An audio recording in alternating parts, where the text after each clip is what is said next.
بسم اللہ الرحمن الرحیم۔ اس ماہ مقدس کی برکت کی وجہ سے ایک مجوسی کیسے جنت میں داخل ہو جاتا ہے، اس کی کیا وجہ رہتی ہے؟ کیا آیا ہم مسلمان ہونے کے باوجود اس ماہ مقدس میں اپنے گناہوں کی معافی نہیں کروا سکتے؟ یہ ہماری بدقسمتی ہے۔ ایک واقعہ ہے کہ بخارا کے اندر ایک مجوسی رہتا تھا جو آگ پرست تھا، جو آگ کی پوجا کیا کرتا تھا۔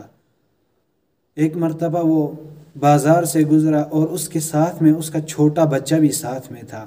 جب چھوٹا بچہ ساتھ میں تھا تو دونوں باپ بیٹے گزرتے ہوئے ایک مسلمانوں کے بازار سے گزرے تو اس کا بیٹا مجوسی تھا، جیسا باپ ویسا بیٹا۔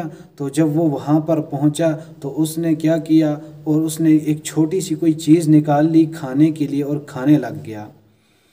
بیٹے کو کیا معلوم روزہ کیا چیز ہوتا ہے؟ جب اس نے وہ چیز نکالی کھانے کے لیے تو اس کے والد نے ایک زوردار تمانچہ اس کے منہ پر رسید کر دیا، یعنی کہ ایک زوردار تمانچہ اس کے منہ پر مار دیا۔ کہا تجھے شرم نہیں آتی؟ اس ماہ مقدس کے اندر تو یہ چیز کھا رہا ہے، وہ بھی کھلم کھلا ان لوگوں کے سامنے، ان مسلمانوں کے سامنے۔ ان مسلمانوں کے چھوٹے چھوٹے بچوں نے روزے رکھے ہوں گے تو ان کے سامنے کھاتا ہے۔ بیٹا جواب دیتا ہے واپس آگے سے، کہتا ہے ابا جان آپ بھی تو کھاتے ہو نا، میں بھی کھا لیا تو کیا ہو گیا؟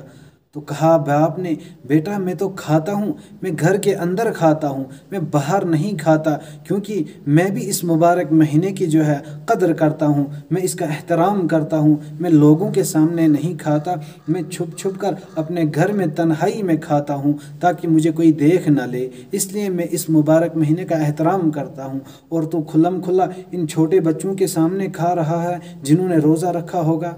تو کچھ دنوں کے بعد اس کا انتقال ہو جاتا ہے، اس مجوسی کا انتقال ہو جاتا ہے۔ جب انتقال ہو جاتا ہے تو کوئی شخص اس کو دیکھتا ہے کہ وہ مجوسی جو آگ پرست تھا وہ جنت میں ٹہل رہا ہوتا ہے تو کسی شخص نے پوچھا تو مجوسی تھا، آگ پرست تھا، تو یہاں کیسے آ گیا؟ تو اس کا جواب یہ ہوتا ہے کہ میں ماہ مقدس کا احترام کرتا تھا، جب میں اس کا احترام کرتا تھا اور میرے مرنے کا وقت قریب آ گیا تو اللہ کے رسول صلی اللہ علیہ وسلم کا فرمان ہے، من کان آخر کلامہ لا الہ الا اللہ دخل الجنہ، کہ جس شخص کا آخری کلام مرتے وقت کلام لا الہ الا اللہ محمد الرسول اللہ صلی اللہ علیہ وسلم ہوگا وہ جنت میں جائے گا۔ تو جب میرے مرنے کا وقت قریب آ گیا، جب میں مرنے لگا تو اللہ پاک نے مجھے ایمان کی دولت سے نواز دیا اور میں نے کلمہ پڑھ لیا،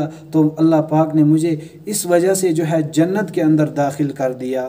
یاد رکھنا چاہیے کہ ایک مسلمان روزہ نہیں رکھتا، روزہ نہ رکھنے کے باوجود پھر اس ماہ مقدس کا احترام بھی نہیں کرتا، کیا وہ جنت کا حقدار ہوگا؟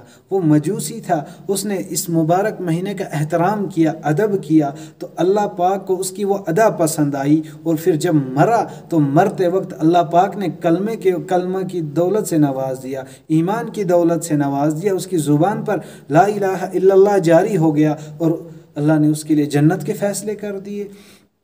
اسی لیے اللہ کی رحمتیں بہانے ڈھونڈتی ہیں۔ یہ ماہ مقدس ہماری زندگیوں میں آیا، ذرا اس کو سمجھے تو صحیح، یہ ہم سے کیا چاہتا ہے۔ اس ماہ مقدس کی برکات جو ہے اپنے اوپر برستی رہتی ہیں، پھر بھی ہم اس برکات کو حاصل نہیں کر پاتے۔ اس ماہ مقدس میں جو ہے اپنے گناہوں کو جو ہے معاف نہیں کروا سکتے، پھر ہم کہتے ہیں کہ ہم جنت کے حقدار کہاں ہوں گے؟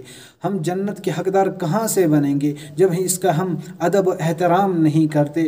روزہ رکھ کر ہماری آنکھ کی کھڑکی کھلی ہوئی ہے، زبان کی کھڑکی دروازہ کھلا ہوا ہے، کانوں کی جو ہے دروازے کھلے ہیں، ان سے ہم غیبت، چغل خوری، پتہ نہیں کیا کیا سنتے رہتے ہیں روزہ رکھ کر۔ ہم نے تو روزہ رکھ کے بھی روزے کا ادب و احترام نہیں کیا۔ وہ مجوسی تھا، اس نے روزہ نہ رکھتے ہوئے بھی اس مبارک مہینے کا ادب اور احترام کیا، اللہ پاک نے جنت کے فیصلے کر دیے۔ اسی لیے دعا کرنی چاہیے، روزہ رکھ کے دعا کرنی چاہیے، اللہ اس دعا کو ضرور قبول فرماتے ہیں۔ مبارک مہینہ ہے، اس میں دعائیں مانگے، اللہ پاک سے اپنے گناہوں کی معافی چاہے۔ اسی لیے اللہ پاک ہم سب کو